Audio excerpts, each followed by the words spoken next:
अध्यात्म सार के अंदर दूसरा प्रकाश, चौथी गाथा। अपुनर्बंधकाध्यावत, अपुनर्बंधकाध्यावद गुणस्थानम चतुर्दशम क्रम शुद्धिमति तावत क्रियाध्यात्म मयि मता। पहले गुंठाने से लेकर के 14वें गुंठाने तक जो क्रिया करने में आएगी वो क्रिया का नाम अध्यात्म। क्रम शुद्धि, क्रम तो शुद्धि होगी। पहले से चौथे के अंदर शायद शुद्धि कम ज्यादा हो, आगे जैसे जैसे जीव गुण स्थानक के अंदर बुद्धिकरण की प्राप्ति करेगा, शुद्धि उसके अंदर की प्योरिटी वो ज्यादा होगी, लेकिन क्रिया एक ही है, नाम है अध्यात्म। ये बहुत एकदम सिंपल एक्सप्लेनेशन करते हैं अपन अध्यात्म का। अपन दो दिन से अलग अलग व्याख्या के द्वारा अध्यात्म और अध्यात्म की क्रिया को समझने का प्रयत्न कर रहे थे। अध्यात्म अलग है, अध्यात्म की क्रिया अलग है। अध्यात्म वो लक्ष्य है, अध्यात्म की क्रिया वो साधन है। हमने बीच में शायद मम्मन सेठ के वो दृष्टांत के द्वारा, मेरा जब निरर्थक या कोई ऐसे टाइम पास ऐसे कुछ चल रहा उस समय मन के अंदर एक कल्पना लाना कि सैनिक महाराजा घर के अंदर आकर के मुझे प्रश्न कर रहे हैं, इसका फायदा क्या, चेला रानी। वो एक एंगल हुआ। उसके पहले हमने एंगल लिया हुआ था किसी भी वस्तु, किसी भी घटना, किसी भी व्यक्ति को देख करके ये मैं नहीं, ये मेरा नहीं। कल हमने एक सुंदर एक और आयाम जाना हुआ था कि परमात्मा को दर्शन करने के जब हम मंदिर के अंदर प्रवेश करें उस समय मैं परमात्मा का दर्शन कर रहा हूं ऐसा नहीं, परमात्मा मेरा दर्शन कर रहे हैं। सारे अलग अलग अलग भाव, अलग अलग साधन है अध्यात्म की तरफ जाने के लिए। जिसको जो साधन के अंदर रुचि हो, उचित लगे, भाव प्रगटे, वेग मिले, सातत्य पूर्वक वाला वेग मिले, वो व्यक्ति वो साधन का उपयोग करे। तो ये अध्यात्म और अध्यात्म की क्रिया कंपेयर टू संसार और संसार की क्रिया, इसका भेद जानना कैसे। बिकॉज अपने यहाँ पर ऐसे बहुत सारे एग्जाम्पल्स है कि शादी करते हुए मंडप के अंदर, वो चोरी के अंदर गोल गोल घूमते हुए, फेरे लेते हुए व्यक्तियों को केवल ज्ञान हुआ है। मच्छी काटते काटते, सुधारते हुए, संवारते हुए उसको केवल ज्ञान हुआ है। रस्सी के ऊपर नाचते हुए केवल ज्ञान हुआ है। तो इट इज वेरी अनक्लियर कि भाई अध्यात्म की क्रिया क्या है। बिकॉज अगर अध्यात्म 1 to 14 गुण स्थानक के अंदर अगर आगे बढ़ना है जीव को, तो अध्यात्म नाम की क्रिया एकमात्र क्रिया है, ऐसा यहाँ पर महोपाध्याय जी भगवंत कहते हैं। तो वो व्यक्ति जो रस्सी के ऊपर चल रहा था, या फिर वो मच्छी सुधार रहा था, या शादी के अंदर फेरे लेने के टाइम वो व्यक्ति, वो कौन सा अध्यात्म का सेवन कर रहा था, कौन सी आध्यात्मिक क्रिया कर रहा था, समझ में नहीं आएगा। अपन तो रोज ऐसे पूजा करो, सामयिक करो, प्रतिक्रमण करो, व्याख्यान सुनो, प्रवचन सुनो, परमात्मा के अलग अलग योगों की सेवना करो, ध्यान ध्यान करो वगैरह। लेकिन अगर इन सब से भी, शादी करते हुए, रस्ते के ऊपर नाचते हुए, कोई ना कोई संसार का काम काज करते हुए भी अगर केवल ज्ञान मिल सकता है, तो एग्जैक्टली मुझे किस मार्ग पर आगे बढ़ना। और बहुत ही दो सिंपल लाइंस हमको हमारी क्रिया आध्यात्मिक क्रिया है या नहीं उसका बैरोमीटर दे देगी। एकदम सिंपल दो लाइन, एक नोट करके रखना, अगर पॉसिबल हो तो नोट करने ऐसे ये दो लाइंस। पदार्थ का उपयोग करके परमात्मा की उपासना करने में आए उसको धर्म कहा जाएगा। एकदम सिंपल। अपन इस प्रकार की पूजा करने के लिए मंदिर मंदिर में गए, परमात्मा के सामने मैंने फल रखा, नैवेद्य रखा, अक्षत पूजा की, परमात्मा को केसर चंदन के द्वारा स्पर्शना की, या धूप किया, दीप किया, दर्पण दिखाया, चामर, ये सब कुछ अलग अलग पदार्थ, अलग अलग वस्तु है, पदार्थ यानी कि वस्तु, वस्तु का उपयोग करके परमात्मा की उपासना करना, इसका नाम है धर्म। फॉर एग्जाम्पल दर्पण पूजा, अगर मैं परमात्मा के सामने दर्पण लेकर के भाव अभिव्यक्त कर रहा हूं, तो उसके अंदर, दर्पण के अंदर दिख रही परमात्मा की साकार अवस्था, उनका जो जो रूप है, उसके द्वारा मेरे अंदर पड़ा हुआ निराकार अवस्था, वहां तक पहुंचने का मैं प्रयत्न करूं कि ये रूप परमात्मा का जो वितरागता की अवस्था के अंदर का वितरागता वाला जो रूप है, उस रूप के द्वारा अंदर में पड़ा हुआ जो निराकार स्वरूप है मेरा, वहां तक मुझे पहुंचना है। इसके लिए मैं दर्पण पूजा करता हूँ। अलग अलग भाव हो सकते हैं। एग्जाम्पल के लिए यहाँ पर दर्पण के अंदर जो परमात्मा दिख रहे हैं ऐसा सेम अंदर में मेरे विराजमान है, उसकी अनुभूति करने के लिए मैं दर्पण का उपयोग कर रहा हूं। घर के अंदर मिरर हो, दर्पण का बड़ा भाई, तो उसके अंदर मैं अपने आप को देखूंगा, मेरे बाल कैसे है, मेरा रूप कैसा है, और मुझे अपने लिए कुछ त्रुटियां दिखाई देगी, वाइट बाल आ गए हुए हैं ऐसा कुछ है, या फिर कुछ अहोभाव, कुछ अहंकार होगा कि हाँ मेरा तो मस्त नाक है। तो घर के अंदर का जो मिरर है उसके अंदर अपने आप को देखने से कहीं ना कहीं मुझे अपनी त्रुटियां दिखाई देगी, या मुझे अपने कोई ना कोई अंगों को लेकर के अहोभाव होगा। लेकिन जब ये सेम मिरर दर्पण के स्वरूप के अंदर परमात्मा के समक्ष अपने आप को मैं देखता हूं, तो मुझे परमात्मा की दशा, अपने अंदर की दशा से टैली करने का एक रास्ता मिलेगा, एक लक्ष्य मिलेगा। तो एग्जाम्पल के तौर पे हमने यहाँ पर दर्पण नाम का जो पदार्थ है उसकी उसका उपयोग किया, उसको यूज किया किसके लिए? परमात्मा की उपासना करने के लिए। इसको अपन धर्म कहेंगे, इसको अपन अध्यात्म कहेंगे। सेकंड, परमात्मा का उपयोग करके पदार्थ की उपासना करना, इसका नाम संसार। परमात्मा का उपयोग करके पदार्थ की उपासना करना, इसका नाम संसार। पदार्थ का उपयोग करके परमात्मा की उपासना करना, इसका नाम धर्म, इसका नाम अध्यात्म। एकदम क्लियर। अभी इससे कितना सारा मेरा क्लटर्ड माइंड फ्री हो जाता है ना? अगर मैं संसार का कोई ना कोई कार्य, कोई ना कोई क्रिया कर रहा हूं, वो आध्यात्मिक क्रिया भी बन सकती है। मैं परमात्मा की अगर पूजा कर रहा हूं, संसारिक क्रिया भी बन सकती है। कैसे? अगर मैं घर का मुखिया हूं, मैं कोई बिजनेस या जॉब कुछ कर रहा हूं, तो पैसे कमाने की क्रिया में कर रहा हूं। तो पैसे कमाने की क्रिया संसार की क्रिया है, वो धर्म क्रिया के अंदर अपन उसको गिन ही नहीं पाएंगे हमारी नॉर्मल मति के हिसाब से। अभी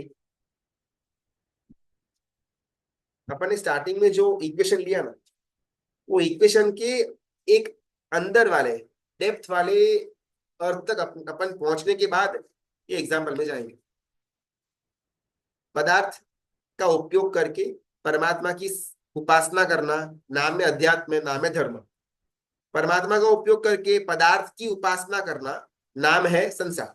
अभी यहां पर हमने परमात्मा के वर्ड के अंदर बाहर में परमात्मा जो विराजमान है उनको रखा हुआ था। एक बार ये परमात्मा नाम के शब्द के अंदर भीतर में बैठा हुआ जो स्व आत्मा है उसको रखते हैं। पदार्थ के रूप के अंदर हमने पहले एग्जाम्पल में अलग अलग जो अश्वकारी पूजा के साधन है उसको रखा हुआ था।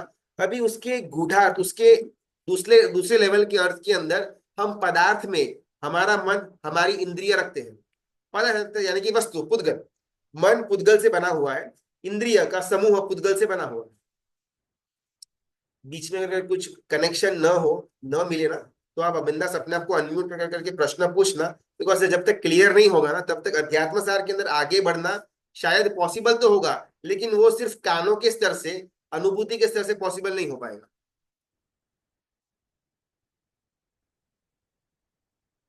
पदार्थ का उपयोग करके परमात्मा की उपासना करनी। परमात्मा स्व आत्मा, पदार्थ पंच इंद्रिय और मन। अभी अगर मैं मेरी इंद्रिय और मन का उपयोग करके परमात्मा की सेवना, उपासना करता हूं, नाम अध्यात्म। अगर मैं मेरी परमात्मा का उपयोग, ये पूरा का पूरा जो मेरा बॉडी है ना, तो बॉडी के अंदर ऊर्जा, शक्ति या वेग, ये जो प्रदान करता है वो है आत्मा तत्व। एक बार आत्मा बाहर निकल जाएगा, फिर ये बॉडी डेड बॉडी बन जाएगा, इसकी कोई वैल्यू नहीं रहेगी, नहीं रहेगी। तो मेरे पूरे बॉडी को, मेरे मन को, मेरे इंद्रिय को पावर करने का, चार्ज करने का, उसको वेग देने का, शक्ति देने का काम अगर कोई करता हो तो वह आत्मा। ठीक है ना? अभी अगर मैं आत्मा का, यानी कि आत्मा के द्वारा दिया गया जो शक्ति है, जो वेग है, जो एनर्जी है, जो ऊर्जा है, उसका उपयोग करके मन प्लस पांच इंद्रिय रूपी पदार्थों की उपासना करने में उपयोग करूं, उसको संसार कहा जाएगा। किसी को रस्सी के ऊपर नाचते हुए, किसी को शादी करते हुए केवल ज्ञान हो सकता है, उसके बीच के अंदर ये क्लैरिटी।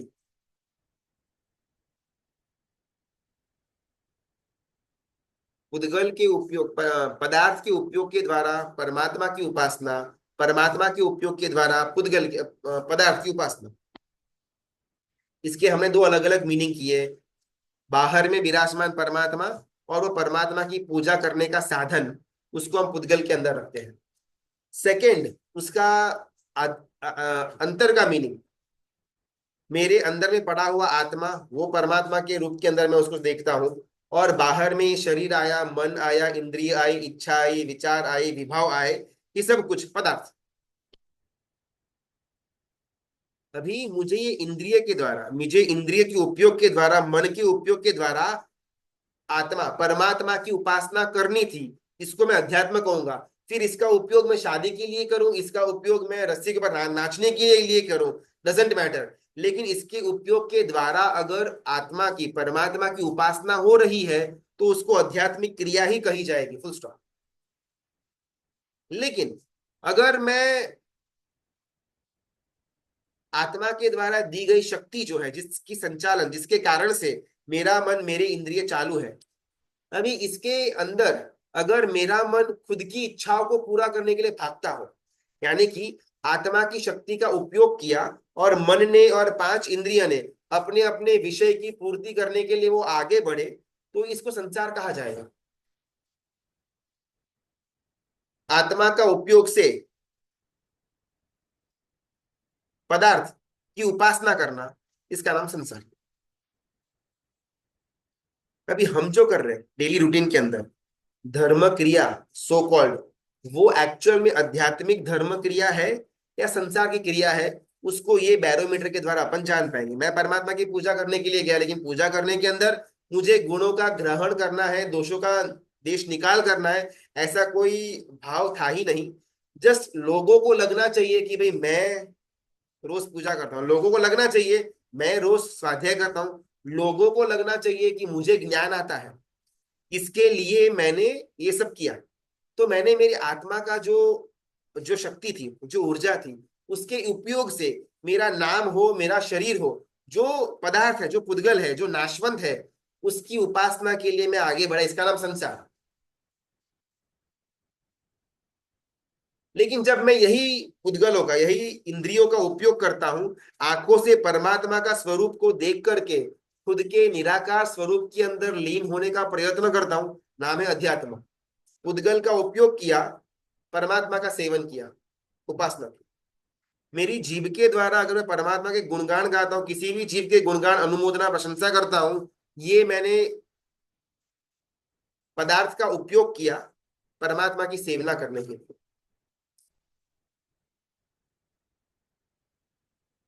मैं अब जो जो क्रिया कर रहा हूं ना, स्टार्टिंग के तबक्के के अंदर जो जो धर्म की, सो कॉल्ड नाम के धर्म की जो मैं क्रिया करता हूं, वो धर्म की क्रिया एक्चुअल में धर्म क्रिया है या नहीं, इसका मेरे पास ये बैरोमीटर पड़ा है। उद्गल से परमात्मा की उपासना हुई तो ठीक है, अगर परमात्मा के उपयोग से पुद्गल की उपासना हो रही है तो वो गलत है। कोई व्यक्ति धंधा करने जाता है, नौकरी करने जाता है, उसका जो कर्तव्य है घर को चलाना, घर के अंदर एक एक नेसेसिटी वाली जो जितनी भी चीजें हैं उसका उसका उपलब्धि करवाना, वो उसका कर्तव्य है। अभी अगर मैं संसार के अंदर धंधा करता हूँ, कोई नौकरी वगैरह करता हूँ, 8 10 12 14 घंटे उसके अंदर मैं व्यतीत कर लेता हूँ, राइट। अभी वो धंधा करके पैसा कमाने की क्रिया तो संसार की क्रिया एज एज नॉर्मल कही जाएगी। लेकिन इस डेफिनेशन के माध्यम से अगर धंधा करते समय, नौकरी करते समय मेरे मन के अंदर अगर ये भाव है कि इससे पैसे मिलेंगे तो पैसों से मेरा घर चलेगा, और घर के अंदर अगर थोड़ी बहुत एसेंशियल वस्तु होगी, तो मैं धर्म के अंदर जुड़ पाऊंगा, धर्म क्रिया के अंदर जुड़ पाऊंगा। घर के अंदर लोग भूखे मर रहे हैं, मेरे घर के अंदर खाने का एक दाना नहीं, और मैं सामयिक करने बैठ जाऊं पूरा का पूरा दिन, ये धर्म नहीं है। और मैं कर भी नहीं पाऊंगा। घर के अंदर बिल्कुल भी घर ही नहीं है, मैं किसी झोपड़ी के अंदर फुटपाथ के ऊपर रहता हूं, तो सामयिक करना, प्रतिगमन करना, स्वाध्याय करना प्रश्न आएगा ही नहीं। सबसे पहले घर तो चाहिए भाई। तो अभी मैं जो धंधा कर रहा हूँ, वो धंधे करने के पीछे का मेरा आशय इतना मात्र था कि इससे अगर थोड़ी बहुत संपत्ति मिल जाती है, तो मेरा जो एक कर्तव्य है उसको मैं निभा पाऊंगा। और अगर एक बार वो कर्तव्य निभा लूंगा तो बाकी का अतिरिक्त समय मैं परमात्मा की आराधना के अंदर दे पाऊंगा। तो एसेंशियली मैंने धंधे के अंदर मन का, शरीर का, इंद्रिय का उपयोग करके परमात्मा की उपासना की, तो वो धंधा करना भी धर्म क्रिया कही जाए, आध्यात्मिक क्रिया कही जाए। शादी करने के टाइम अगर मैं मेरे शरीर का, मेरे मेरे इंद्रियों का, मेरे मन के उपयोग से मैं मेरे परमात्मा दशा के अंदर स्थिर होने का प्रयत्न करूं, कितना नाशवंत है ये लग्न का संबंध। 15 20 25 साल के लिए यहाँ पर जुड़ना है, फिर वो कौन मैं कौन। आनंद गंजी महाराजा, उनका पहला स्तवन, ऋषभ जिनेश्वर प्रीतम महारो रहे। मैंने संसार के अंदर अलग अलग जगह पर प्रीत की, लेकिन किसी ने मेरी प्रीत निभाई नहीं। एकमात्र ऋषभदेव परमात्मा आप हो कि जो मेरी प्रीत भवो भव तक निभाने वाले हो। तो ये सारे भाव अगर व्यक्ति को शादी के टाइम, फेरा देने के टाइम आते हैं, तो एसेंशियली वो व्यक्ति ने शरीर, इंद्रिय, मन के द्वारा परमात्मा की उपासना की, तो वो शादी करने की क्रिया आध्यात्मिक क्रिया कही जाएगी। और इसके अंदर शुद्धि आई, जैसे हमने अध्यात्म सार के अंदर ये चौथे श्लोक के अंदर जाना, अपुनर्बंधकाद्यावद गुणस्थानम चतुर्दशम क्रम शुद्धि मति तावत क्रियाध्यात्म मयि मता। पहले गुंठाने से लेकर के 14वें गुंठाने तक आने का मार्ग के अंदर क्रिया अगर हम नाम दे, एकमात्र क्रिया नाम है अध्यात्म। तो वो शादी के अंदर फेरा लेने वाले व्यक्ति को जब केवल ज्ञान की प्राप्ति होती है, तब इट इज अंडरस्टैंडेबल कि अध्यात्म के बलबूते पर ही उसको केवल ज्ञान मिला। और हमने यहाँ पर एकदम सुंदर डेफिनेशन को फिट करके रखा हुआ है। पदार्थ के उपयोग के द्वारा परमात्मा की उपासना नाम है अध्यात्म, परमात्मा के उपयोग के द्वारा पदार्थ की उपासना नाम है संसार। अभी एवरी डे, मेरी एवरी क्षण के अंदर मेरे द्वारा की गई क्रिया अध्यात्म क्रिया है या संसार क्रिया है, मैं जान पाऊं। At the end of the day मैं अपने द्वारा पूरे दिन के अंदर की गई क्रिया का अगर तोल मोल करूं, ज्यादा क्या था, अध्यात्म क्रिया या संसार क्रिया। समझ में आ रहा हो?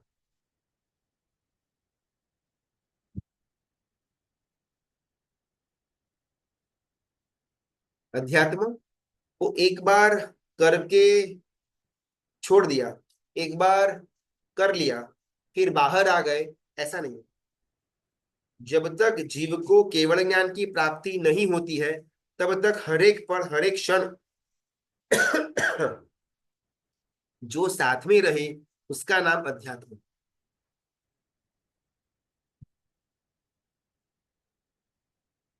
पांचवा पद, पांचवा गाथा। आहारोपदी पूजर्धि गौरव प्रतिबंधतः भवाभिनंदीम यांग कुर्यात क्रियाम साध्यात्म वैरिणी। अभी ये हमने जो डेफिनेशन यहाँ पर बांधी ना, उसी को ज्यादा रिफाइन यहाँ पर महोपाध्याय जी भगवंत कर रहे हैं। आहार, उपदी, पूजर्दी, गौरव, ये अलग अलग अलग अलग एंगल से अगर मैं क्रिया करता हूं, धर्म क्रिया करता हूं, तो वो भवाभिनंदी यामकुर्यात, यानी कि वो जीव जो ऐसी क्रिया कर रहा है उसको भवाभिनंदी का बिरुद दिया, और वो अध्यात्म की वैरिणी जैसी क्रिया कर रहा है। यानी कि जो क्रिया से अध्यात्म की प्राप्ति होनी थी, अभी वो सेम क्रिया कर तो रहा है, लेकिन उसको अध्यात्म का विपरीत फल मिल रहा है। किसको? भवाभिनंदी जीव को। किस कारण से? आहारोपदी पूजर्दी गौरव प्रतिबंधतः। आहार के लिए अगर मैं धर्म क्रिया करता हूं, संघ के अंदर, मंदिर के अंदर सिद्ध चक्र महापूजन है, लेकिन बाद में स्वामी वात्सल्य भी है, तो मैं जाऊंगा पूजन के अंदर, आखिरी 15 मिनट फिर सीधा खाने की लाइन में। संडे को कोई शिविर है, शिविर में जाने का कोई इंटरेस्ट है नहीं, लेकिन मालूम है कि उसके बाद अल्पाहार देने वाले हैं, पहुंच गया।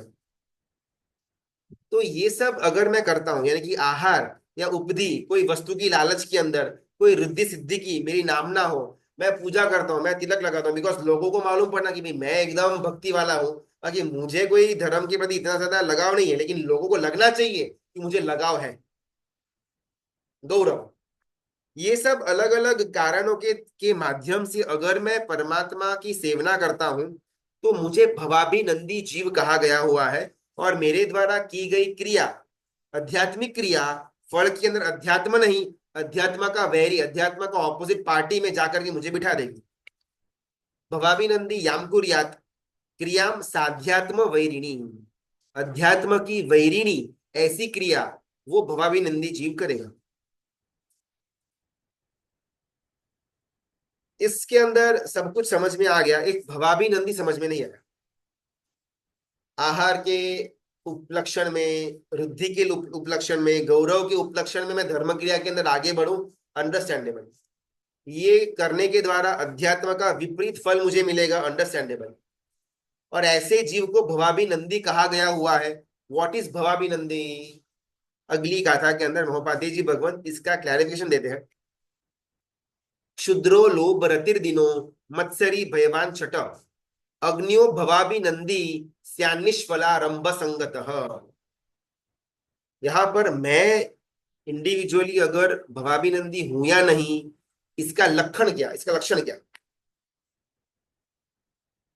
भवाभिनंदी यानी कि वो जीव की जिसको संसार के अंदर, भव भ्रमण के अंदर, घूमने के अंदर मजा आ रहा है, और वो जीव का भी लंबा घूमना बाकी है, वैसे जीव को भवाभिनंदी कहा गया हो। अभी ऐसा जीव मैं हूं या नहीं, इसके कुछ लक्षण हमने स्वाध्याय के अंदर पहले ही देखे हुए थे, लेकिन थोड़ा बीच में गैप आ गया है, तो वापस अपन वो जो लक्षण है उसको फटाफट देखने के द्वारा आगे बढ़ते हैं। शुद्रो लोभ रतिर दिनो मत्सरी भयवान छठ। यहाँ पर जो एक एक दोष की बात आएगी, वो एक एक दोष का प्रतिपक्षी एक एक गुण होगा। अगर उसका प्रतिपक्षी गुण है तो दोष नहीं हो सकता है, और अगर दोष हाजिर है तो उसका प्रतिपक्षी गुण नहीं होगा। या तो मैं अभी मिथ्यात्वी हूं जो दोष है, या तो समकीर्ति हूं गुण है। एट द सेम टाइम समकीर्ति भी हूं और मिथ्यात्वी भी हूं, ये पॉसिबल नहीं है। तो यहाँ पर भवाभिनंदी जीव के विश्लेषण के अंदर महोपाध्याय जी भगवान जो जो गुण की बात कर रहे हैं, वो गुण, सॉरी, जो जो दोष की बात कर रहे हैं, अगर वो दोष मेरे अंदर है तो मैं भवाभिनंदी जीव, और अगर उसका प्रतिपक्षी गुण मेरे अंदर पड़ा हुआ है तो भवाभिनंदी का प्रतिपक्षी समकेती। समकेती यानी कि वो जीव कि जिसका भव भ्रमण बहुत ही कम बाकी है, बस आंख बंद हो और खुले उतने समय के अंदर तो जीव आगे निकल जाएगा। वो जीव को समकेती जीव कहा गया हुआ है। उसका ऑपोजिट, जिस जीव का भी अनादि अनंत काल तक घूमना बाकी है संसार के अंदर, उसको भवाभिनंदी कहा गया हुआ। 8 अलग अलग दोष की बात महोपाध्याय जी भगवंत भवाभिनंदी के लक्षण के स्वरूप के अंदर करते हैं।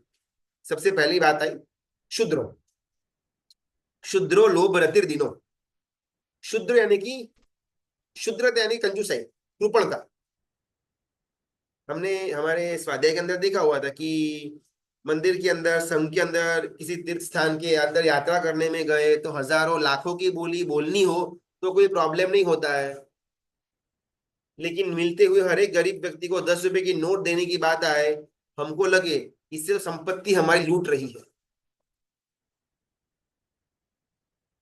ऑटो वाले का 40 रुपए का बिल आया, उसने 50 रुपए मांगा और बोला कि 10 रुपए एक्स्ट्रा, हम वहां पर झगड़ा करके वो वापस लेंगे। हमको 10 रुपए का मूल्य इतना कुछ ज्यादा है नहीं। मूवी देखने जाएंगे तो 1000 रुपये अपन उड़ा देते हैं, तो यहीं पर 10 रुपए अगर अपन एक्स्ट्रा भी दे दे उससे अपने जीवन में कुछ फर्क पड़ने वाला नहीं है। लेकिन शुद्रता है, हाथ खुलेगा नहीं। 10 रुपए बचाने से मैं कोई बड़ा अमीर नहीं बनने वाला, मुझे भी मालूम है। और 10 रुपए गंवाने से मैं कोई बहुत बड़ा भिखारी भी नहीं बनने वाला, मुझे भी मालूम है। लेकिन वो ऑटो वाला हो, वो सब्जी वाला हो, वो काम वाले हो, उसको 10 रुपए, 50 रुपए, 100 रुपए, 500 रुपए ज्यादा देने की बात आए और मेरा हाथ कांपना शुरू हो जाए।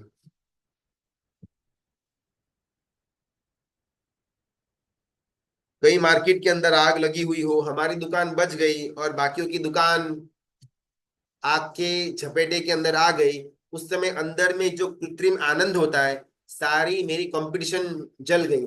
अभी मैं अकेला राजा इस मार्केट का। अभी धंधा 2 गुना, 4 गुना, 10 गुना बढ़ेगा। अंदर में एक आनंद होता है, कृपणता, शुद्रता। ये एक शुद्रता नाम का दोष, भवाभिनंदी जीव का, उसका प्रतिपक्षी समकिति जीव का गुण उदारता। मैं बस के अंदर, मैं ट्रेन के अंदर जा रहा हूं, मुझे 2-4 घंटे के लिए ही जाना है। अगर कोई व्यक्ति को बैठना हो मेरी जगह पर, मैं दूंगा, चांस ही नहीं है। एक जगह खाली है, 2 जने भाग करके जा रहे हैं, उसमें मैं एक हूँ, एक और व्यक्ति एक है। मैं उस समय तड़ाप मार करके हाई जंप करके मेरी सीट पकड़ लूं, वो एक लेवल की क्षुद्रता। मैं समान गति से चलूं और फटाक करके बैठ जाऊं, दूसरे लेवल की क्षुद्रता। मैं जानबूझ करके धीमे चलूं ताकि सामने वाला व्यक्ति को लगे कि भाई वो, उसको सीट उसकी वजह से मिली हुई है, उदारता। सीट खाली देखने पर भी मैं चलूं ही नहीं, मैं वहां का वहां खड़ा रहूं, दूसरा व्यक्ति पूरा का पूरा डिस्टेंस क्रॉस करके उस सीट पर बैठ जाए, उदारता की पराकाष्ठा।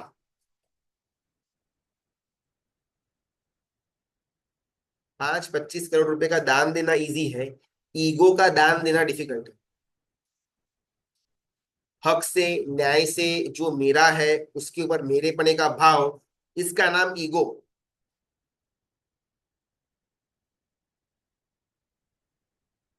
ये सारी की सारी बातें वितरागता की, केवली अवस्था के पहले की बात नहीं हो रही है। सारे के सारे गुण, जिस व्यक्ति को सम्यक्त्व की प्रतीति हुई है, हाजिरी मिली हुई है, उसका स्पर्श हुआ है, वो व्यक्ति के अंदर ये गुण सामान्यतः से होंगे। मेरा भव भ्रमण, संसार का भ्रमण कितना दूर, कितना बाकी है, ये इस दोष वर्सेस गुण वाले लिस्ट के द्वारा मुझे मालूम पड़ेगा कि मैं कहां पर फॉल डाउन करता हूं। एक बाजू है शुद्रता, दूसरी बाजू है उदारता। दूसरा दोष, ये सब हमने शायद डिटेल के अंदर हमारे स्वाध्याय में पहले देखा हुआ था, इस कारण से अपन ज्यादा अंदर नहीं जाते। सेकंड नाम का जो दोष है, नाम है लाभ रति। शुद्रो लोभ रतिर दिनो। लोभ रति, लोभ अलग है, लोभ रति अलग है। हमेशा लोभी पने के अंदर रहना, इसका नाम लोभ रति। ठीक है। मैं धंधा करने के लिए गया, मैं काउंटर के ऊपर खड़ा हूं, और वो 8 या 10 घंटे मुझे पैसों की इच्छा हो जाए, लोभ या संग्रह करने का मन के अंदर आशय जागृत हो, ये तो लोभ है ही है। लेकिन मैं घर पर आने के बाद भी मेरे दिमाग के अंदर सतत वो बिजनेस, वो पैसा, वो ही चलता रहे, इसको लोभ रति कहा जाएगा। हमको लोभ तो पसंद है, लेकिन लोभ के अंदर सतत रहना ज्यादा पसंद है। ये दोष भवाभिनंदी जीव का है। इसका प्रतिपक्षी समकीति का गुण है संतोष। लोभ रति वो दोष है, संतोष वो गुण है। लोभ एक ऐसा ऐसा वस्तु है, इच्छा नाम की खाई को पूरा करने के लिए हम लोभ डालते हैं, और वो लोभ नाम की वस्तु इच्छा नाम की खाई को और ज्यादा गहरी बनाती है। जिसको बहुत कुछ चाहिए, बहुत कुछ एम्बिशन, बहुत महत्वाकांक्षी जीवन जीता हो, वो व्यक्ति लोभ रति पणे के अंदर पड़ा हुआ है। मुझे मेरे कर्म के योग से जो मिलेगा उसमें मैं संतुष्ट हूं, ये समकेती जीव का लक्षण। ये अपने को लगे कि अपने से बहुत कोसों दूर ये सब गुण तो क्या सही मायने के अंदर हम सब मिथ्यात्वी के अंदर भवाभी नंदी जीव पड़े हुए हैं, और खुद को कहीं ना कहीं ये सब जान करके अंदर में एक भय, एक पाप भीरुता जागृत हो। यार अपन तो बहुत लोभ पड़ा हुआ है अंदर। नाम का लोभ है, पैसे का लोभ है, शरीर का लोभ है, संबंध का लोभ है, प्रशंसा का लोभ है। मेरे अंदर लोभ कहाँ नहीं है, ये प्रश्न है। अपुनर्बंधक जीव संतुष्ट होगा, भावाभिनंदी जीव लोभ रतिपना वाला होगा। मेरी और मेरे कंप्यूटर की दुकान आजू बाजू के अंदर है। पिछले साल वो जबरदस्त सेल की, वो और बाहर मालूम पड़ा कि वो भाई ने 50-60 लाख का प्रॉफिट किया हुआ है। वही गली के अंदर बाजू में ही मेरी दुकान है, सेम साइज की दुकान, सेम वस्तु में बेच रहा हूँ, और मुझे लाख रुपया भी मुश्किल से प्रॉफिट हुआ। और मुझे वो लाख रुपए कमाने पर अगर संतोष मिलता होगा, मेरा कमाया गया लाख वो 50 लाख से कई ज्यादा मूल्यवान है। 50 लाख कमाने पर भी अगर मेरे बाजू वाला जिसने 1 करोड़ रुपए कमाए हुए हैं, उसको देख करके अगर मेरे मन में जलन हो रही है, तो मेरा 50 लाख रुपया 50 रुपए की मूल्य भी नहीं रखता है। संतोष है तो सुख। दो व्यक्ति, भूख लगी हुई है, दोनों खाना खाने के लिए बैठे हुए हैं, दो दो कटोरी ही आमरस है। एक व्यक्ति ने 1 कटोरी 1.5 कटोरी खाई और संतोष हो गया, तृप्त हो गया, उसको एक सुख की अनुभूति, एक आनंद होगा। एक और व्यक्ति की जिसके अंदर बॉटमलेस पिट पड़ा हुआ है, उसका कोई अंत ही नहीं है, वो 2 कटोरी 2.5 कटोरी 3 कटोरी रस खा गया, लेकिन अभी भी पेट में क्षुद्रता पड़ी, पेट में भूख पड़ी हुई है, पेट में आसक्ति है, जीभ में आसक्ति पड़ी हुई है। वो रस तो पूरा हो गया, आमरस तो पूरा हो गया, लेकिन यहाँ का रस पूरा नहीं हुआ, तृप्ति नहीं हुई, संतोष नहीं मिला, तो वो व्यक्ति को खाया हुआ आमरस का आनंद आएगा ही नहीं। संतोष वापरने के अंदर नहीं, संतोष तृप्ति के अंदर है। संतोष तृष्णा के अंदर नहीं, संतोष जो मिला है वो बस है उसके अंदर है। हमारा उसके अंदर थोड़ा उल्टा होता है, जितना मिला उतना बस है, उतना काफी है, उतना बस है। ये संतोषी जीव का लक्षण, ये अपुनर्बंधक जीव का लक्षण। बस इतना ही मिला है, ये भवाभिनंदी जीव का लक्षण। ये बस कहाँ पर लगती है, आगे या पीछे, मेरे अंदर डिफाइन करता है कि मैं भवाभिनंदी जीव हूं या पुनर्बंधक जीव हूं। इतना मिला है, बस है, बस इतना ही मिला है। ये दोनों अवस्था के अंदर मैं अपने आप को अगर रखूं, और कौन सी अवस्था से ज्यादा अपने आप को मैं रिलेट कर पाऊं, विल डिसाइड कि क्या मैं भवाभिनंदी जीव हूं या अपुनर्बंधक जीव हूं। तीसरा, मत्सर, ईर्ष्या। ये सबसे बड़ा शायद अपने जीवन के अंदर, और ये मत्सर ऐसी वस्तु है ना जो बाहर दिखेगी नहीं। मुझसे अगर कोई ज्ञान के लेवल में आगे हो, तो मुझे प्रमोद भाव होना चाहिए या ईर्ष्या का भाव। मुझसे आराधना के अंदर कोई आगे है, प्रमोद भाव होना चाहिए, लेकिन होता है ईर्ष्या का भाव, मत्सर का भाव। मुझसे धंधे के अंदर, सक्सेस के अंदर कोई आगे है, और मुझे अंदर में ईर्ष्या होती है, जबकि मुझे उसके ऊपर प्रमोद भाव या करुणा भाव या मैत्री भाव होना चाहिए था। ये ईर्ष्या, दीनता, दयनीयता, अंदर में दयनीयता है, अंदर में एक भिखारीपन, अंदर में एक लुच्चाईपन, अंदर में एक एक जेलसी, एक ईर्ष्या का माहौल पड़ा हुआ है। आपत्ति की घटनाएं आए और हम रोना शुरू कर दे कि मुझे ही आपत्ति आती है और किसी को नहीं आती। ये सारे के सारे लक्षण भावाभिनंदी जीव के हैं। और अगर मेरा भी ऐसा ही लक्षण दिखने में आ रहा है, मुझे अपने मगज में क्लियर कर देना चाहिए कि अभी बहुत लंबा घूमना बाकी है।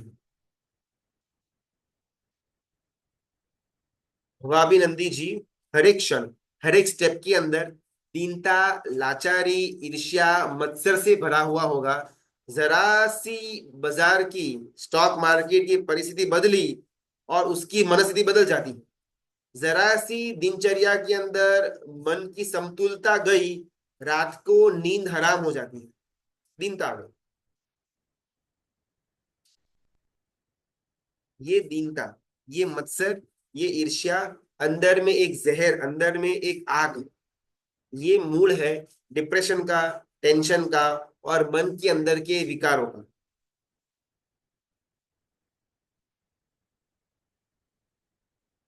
मत्सर। किसी की तपश्चर्या को देख करके मुझे ईर्ष्या होती है। हाँ, जानते हो कैसे तप करता है, उसका देखा है तप के बाहर का जीवन, अभक्ष्य, रात को खाना, सब कुछ चलता है, क्या तप किया ये।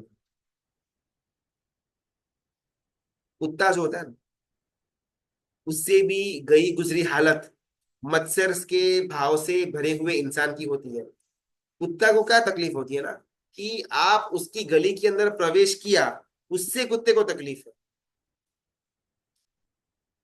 ईर्ष्या वाले व्यक्ति को, मत्सर वाले व्यक्ति को आप हो, उससे तकलीफ है।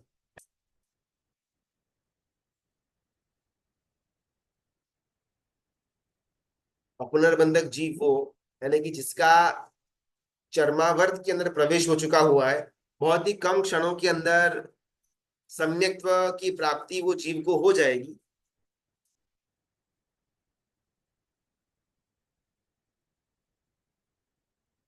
भवाभिनंदी जीव कि जिसका अभी तक चरमावर्त नहीं आया, बहुत सारे आवर्त, बहुत सारे गोल गोल घूमना बाकी है, वो जीव के लक्षण नाम है मत्सर। एक घटना आती है। एक ट्रेनर था, पशुओं को ट्रेन करता था। उसका स्पेशलिटी था कि वो तोता, पैरट को ट्रेन करता है। पैरट को, तोते को अगर आप उसके पास छोड़ करके जाओ साल 1.5 साल के लिए, तो पैरट को मनुष्य की भाषा सिखा देता था। और आप पैरट के साथ, तोते के साथ बातचीत कर पाओ, उतना प्रॉपरली वो तोते को ट्रेन किया जाता था। इतना कुशल वो व्यक्ति ट्रेनर था। कोई एक व्यक्ति वहां पर आया, प्रशंसा करता है कि आप तो बहुत बड़े अध्यापक हो, आप तो बहुत सुंदर ट्रेनर हो, आपकी प्रख्याति, आपकी आपका नाम ना मैंने अलग अलग देशांतरों के अंदर सुनी हुई है।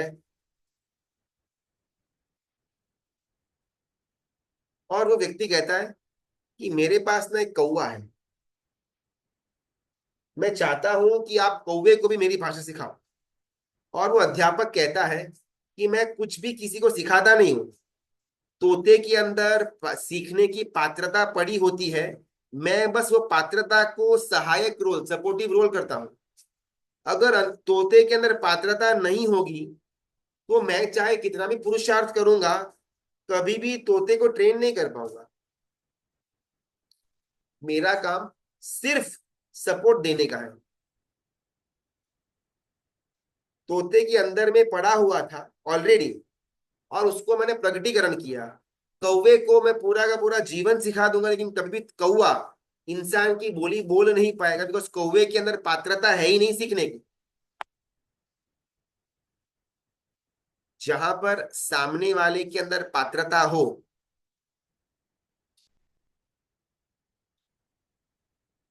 तो मैं सपोर्टिव रोल के अंदर प्ले कर सकता हूँ। बोलने वाले समझने वाले के अंदर, तोते के अंदर पात्रता अगर है ही नहीं, तो सामने वाला अध्यापक चाहे कितना पुरुषार्थ करे, तोते के अंदर या बुद्धू के अंदर ज्ञान का प्रवाह नहीं होगा। यहाँ पर अध्यात्म सार के ग्रंथ के अंदर महोपाध्याय जी भगवंत कहते हैं कि ये भवानंदी जीव के जो अलग अलग लक्षण है, ये इसको बताने के द्वारा अगर मेरे अंदर पात्रता होगी, सुनने वाले के अंदर, श्रोताजनों के अंदर, तो अपने आप वो पात्रता निखर करके बाहर आएगी। अध्यात्म सार उसके लिए सपोर्टिव बनेगा। लेकिन अगर पात्रता है ही नहीं, अंदर है, मर चुकी हुई है, तो वैसे जीव के लिए अध्यात्म सार कुछ भी नहीं कर पाएगा। वो ट्रेनर कौवे को ट्रेन नहीं कर पाएगा, तोता है तो ट्रेन कर लेगा। अध्यात्म सार कहता है कि अंदर, अगर अंदर में ये गुण पड़े हुए, अपुनर्बंधक के गुण पड़े हुए, चरमावर्ती के गुण पड़े हुए हैं, तो उसके कारण से अध्यात्म के अंदर प्रवेश करना इजी बन जाएगा। लेकिन अगर भवाभिनंदी जीव है, दोष पड़े हुए अचरमावर्त काल के अंदर वो व्यक्ति घूम रहा है, तो चाहे कितना भी अध्यात्म सार का वो पठन कर ले, इसके द्वारा अध्यात्म नहीं आने वाला।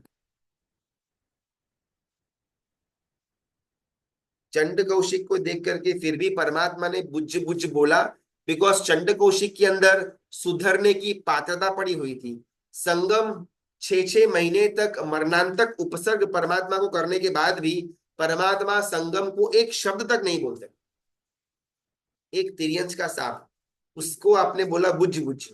एक देव, वैमानिक देव, उसको आप कुछ बोलते भी नहीं हो। सामने वाले की पात्रता है तो बोला जाने वाला तत्व सपोर्टिव के रूप में काम करेगा। ये सपोर्टिव है, मेन प्लेयर नहीं है। शुद्र, लोभरती, मत्सरी, भयवान छठक, भयवान भय। ये आज मतलब 10 o'clock का टाइम हो गया, शायद एक और क्लास है। भय और शठ, इसको लेकर के अपन कल के दिन क्लास को आगे बढ़ाएंगे। लेकिन आज ये दो लाइन जो हमने समझी, अध्यात्म क्रिया और संसार क्रिया को अलग अलग देखने के लिए उसका बार बार चिंतन करना, वस्तु पदार्थ की उपयोग के द्वारा परमात्मा की उपासना करने में आए, नाम अध्यात्म। परमात्मा का उपयोग करके पदार्थ की उपासना करने में आए, नाम संसार। हो सकते हैं श्रोता ज्ञान। प्रणाम क्या प्रणाम गुरुजी। गुरुजी, जो आपने सेकंड वाला बोला ना, परमात्मा का यूज करके पदार्थ का उपासना करना संसार, उसके लिए कोई एग्जांपल दिया था क्या? जैसे मतलब फर्स्ट वाले को एग्जांपल दिया था इंद्रिय और मन का, तो बस सुनो, उसका एग्जाम्पल रहेगा, है ना। तो मैं कुछ एग्जांपल। मैं मंदिर के अंदर गया, ठीक है। हमारा दूसरा वाला लाइन था, परमात्मा का उपयोग करके पदार्थ की उपासना करना। मैं परमात्मा के मंदिर के अंदर गया पूजा करने, हमने इसके दो अलग अलग मीनिंग्स देखे थे। एक तो बाहर के परमात्मा और बाहर का पदार्थ, और सेकेंड लेवल के अंदर अंदर के परमात्मा और ये पदार्थ, ठीक है। अपन दोनों एग्जांपल्स देखते हैं।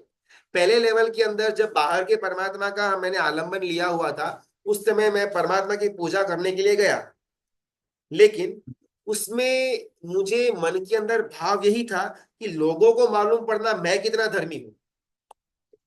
मैं परमात्मा के सामने ध्यानस्थ अवस्था के अंदर बैठा, कायोत्सर्ग मस्त किया, लेकिन उसके अंदर कोई भाव नहीं था। उसके अंदर आशय इतना मात्र था, लोगों को लगना कि मैं बहुत धर्मी हूं। तो परमात्मा का उपयोग किया, पदार्थ मेरा जो नाम है, मेरा जो शरीर है, मेरा मेरा जो व्यक्तित्व है, जो पदार्थ है, उसकी उपासना करने के लिए मैंने परमात्मा का उपयोग किया। ये लेवल 1 की बात। लेवल 2, परमात्मा के उपयोग के द्वारा पदार्थ की उपासना।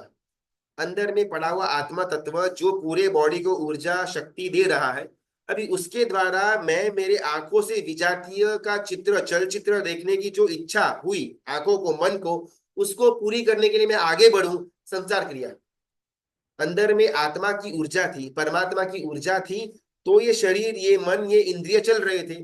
तो परमात्मा का उपयोग किया आंखों के द्वारा विजातीय को देखने के लिए, जो आंखों की इच्छा थी। तो मैंने आत्मा की शक्ति के द्वारा पदार्थ की उपासना की, पदार्थों की इच्छा पूरी की। आत्मा की शक्ति के द्वारा जो जो मुझे नहीं बोलना था, निंदा के शब्द, पुतली के शब्द, किसी के बारे में कोई ईर्ष्या का भाव जो प्रकट नहीं करना था, वो प्रकट मैंने किया, आत्मा की शक्ति का उपयोग किया। और मेरे जीव के द्वारा जो जो चीज नहीं बोलनी थी, वो चीज मैंने बोली। तो ये सेकंड लेवल का एग्जाम्पल हुआ कि जहां पर परमात्मा के उपयोग से पदार्थ की मैंने उपासना की। क्लियर? हाँ जी जी, धन्यवाद गुरु जी। प्रणाम एक गुरुजी। रिक्वेस्ट थी, हाँ, कल और परसों का जो मतलब नहीं रिकॉर्ड हुआ था ना, तो उसके खाली कोई पॉइंट्स अगर मतलब हो तो एक बार मतलब कल एक स्टार्टिंग में ले सकते हो। मतलब रिकॉर्डिंग नहीं आया तो एक्चुअली क्लास नहीं हुई थी करेक्ट। एक बार हमारी। ना कल तो कुछ स्टार्टिंग, ऐसे दो चार पॉइंट, ज्यादा नहीं, दो दो एक दो पॉइंट हो तो काफी है। हाँ। एक बार कल स्टार्ट क्लास के स्टार्टिंग में आप मैसेज डाल देना, अपन स्टार्टिंग में एक दो पॉइंट ले लेंगे ताकि वो कवर हो जाए, वो बोल सकते हैं। गुरुजी प्रणाम धन्यवाद। गुरुजी। ठीक है। हाँ, गुरुजी, आपने कल वो बोला था ना कि परमात्मा मुझे देख रहे हैं, और सेकंड वाला भी आपने कुछ बोला था, उन दोनों में आपने डिफरेंस भी बोला था कि मतलब परमात्मा मुझे देख रहे हैं तब क्या मतलब होना चाहिए, और मतलब और एक बोला था ना आपने कि मुझे परमात्मा देख रहे हैं, तो थोड़ा डिफरेंस देख रहे हैं अगर तो आज टाइम है तो ठीक है, नहीं तो नेक्स्ट। ठीक है, ओके। कल अपनी बात हुई थी दो लेवल के अंदर, आज भी जैसे मैंने दो लेवल के अंदर बात की, जैसे कल भी अपनी दो लेवल के अंदर बात हुई थी। परमात्मा मुझे देख रहे हैं, जो देख रहा है वो परमात्मा। ये दोनों के अंदर भाव अलग अलग है। परमात्मा मुझे देख रहे हैं, ये बाहर से अंदर की तरफ देखने का भाव है। जो देख रहा है वो परमात्मा है, वो अंदर से बाहर का देखने का भाव है। अभी मैं अगर पहला भाव पकड़ू, परमात्मा मुझे देख रहे हैं, तो जीवन के अंदर कोई भी कार्य, कोई भी क्रिया करते समय प्रामाणिकता अगर है मेरे अंदर, तो श्योर शॉट मैं बुरा काम कर ही नहीं पाऊंगा। आज क्या हो रहा है ना, धर्म क्रिया करते समय भी मन के अंदर अभिमान को मैं पुष्ट कर रहा हूँ। ये जो रोज अपन अलग अलग वो पंचलाइन देते हैं, सबका मीनिंग एक ही है, लेकिन क्या है, उसका थोड़ा पैकेजिंग डिफरेंट है। परमात्मा मुझे देख रहे हैं, तो इससे होगा क्या ना, कि मैं बहुत अच्छा एक्टिंग करूंगा, धर्म करने की, तप करने की, तब भी कर लूंगा, स्वाध्याय भी कर लूंगा, ज्ञान का उपासना भी कर लूंगा, लेकिन लोगों के अंदर अच्छी इंप्रेशन के लिए, लेकिन मेरे मन के अंदर उसके लिए अहंकार जागृत होता है। फॉर एग्जाम्पल, अगर मैं परमात्मा की आज्ञा का पालनी करता हूँ, यानी कि रात्रि भोजन का त्याग करना, चौविहार वगैरह करना, तो जब जब मैं वो चीज करता हूँ ना, चौविहार करता हूँ या फिर मैं अगर प्रतिक्रमण करता हूँ रोज का, बिकॉज वो आवश्यक है, तो अगर मैं करता हूँ और मेरे सामने ऐसा कोई व्यक्ति आ जाए कि जो चौविहार भी नहीं करता है, रात को खाता है, अपक्ष खाता है, प्रतिक्रमण तो सालों से नहीं किया हुआ है, तो ऑटोमेटिकली मैं अपने आप को यहाँ मानता हूँ, वो व्यक्ति को यहाँ मानता हूँ। मेरे अंदर मन में सूक्ष्म अभिमान अहंकार आ जाता है। मैं बोलूंगा नहीं उस व्यक्ति को कुछ भी, बिकॉज प्रामाणिकता व्यवहार की एक प्रामाणिकता पड़ी हुई है, लेकिन मैं जानता हूं मेरे मन के अंदर खुद को लेकर के एक अहंकार, एक स्टेज में खड़ा करता हूं। अभी अगर ये भाव को मैं पकड़ा, परमात्मा मुझे देख रहे हैं, तो परमात्मा सिर्फ मेरी क्रिया को नहीं देख रहे, मेरी क्रिया के दरमियान मन में रहा विचार, वो विचार का उद्भव स्थान, जो वृत्ति थी, सब क्लियर है। तो परमात्मा मुझे देख रहे, उसके अंदर मैंने चौविहार किया उसका महत्व कम हो जाएगा, और मैंने अहंकार किया उसका उसका पिंचिंग वो बढ़ने लगेगा। तो शायद कुछ समय में, कुछ दिनों में, कुछ महीनों के अंदर मैं चौविहार तो करना कंटिन्यू रखूंगा, लेकिन धीमे धीमे करके दूसरे व्यक्ति को जो नीची नजर से देखने का मेरी वृत्ति है, अहंकार है, वो कम होता होता होता एकदम जीरो हो जाएगा। ये है फल पहले पॉइंट का, परमात्मा ने मेरे दर्शन किए। अभी जो देख रहा है वो परमात्मा है, ये भीतरी परमात्मा की बात हो। पहले लाइन के अंदर केवल ज्ञानी परमात्मा, चाहे वो मंदिर के अंदर विराजमान हो या सिद्धशिला के ऊपर विराजमान हो, वो मुझे अपने केवल ज्ञान के अंदर देख ही रहे हैं, इसमें कोई नाटक नहीं है, ये सत्य है। सेकेंड लेवल के अंदर जो देख रहा है वो परमात्मा है, अभी ये परमात्मा यहां पर विराजमान है। तो इसके द्वारा होगा क्या ना, जब जब मैं कोई भी क्रिया करूंगा, कर्ता भाव मेरा कम होगा, और दृष्टा के अंदर मैं स्थिर होगा। ये थोड़ा लंबा अपना लेना पड़ेगा, ये सेकंड पॉइंट वाले को वो अपन कल के क्लास के अंदर लेंगे। आज पहले पॉइंट का हमने जो ट्राई आउट किया हुआ था, उसके ऊपर कुछ अनुभूति, कुछ चेंजेस हमारे अंदर आए या नहीं 24 या 36 घंटे में, वो थोड़ा बहुत संवेदना में ले करके कल इसका जो सेकेंड भाग है उसको कंटिन्यू करेंगे। पहला भाग एकदम क्लियर हो चुका हुआ होगा, परमात्मा मेरे दर्शन, परमात्मा मुझे देख रहे हैं, फुल स्टॉप। चलो, और कुछ प्रश्न जी है? जी धन्यवाद। गुरु जी। चलो, परमात्मा की आज्ञा विरुद्ध कुछ भी बोला हुआ हो तो मिच्छामि दुक्कडम। का बहुत बहुत धन्यवाद, अनुमोदन।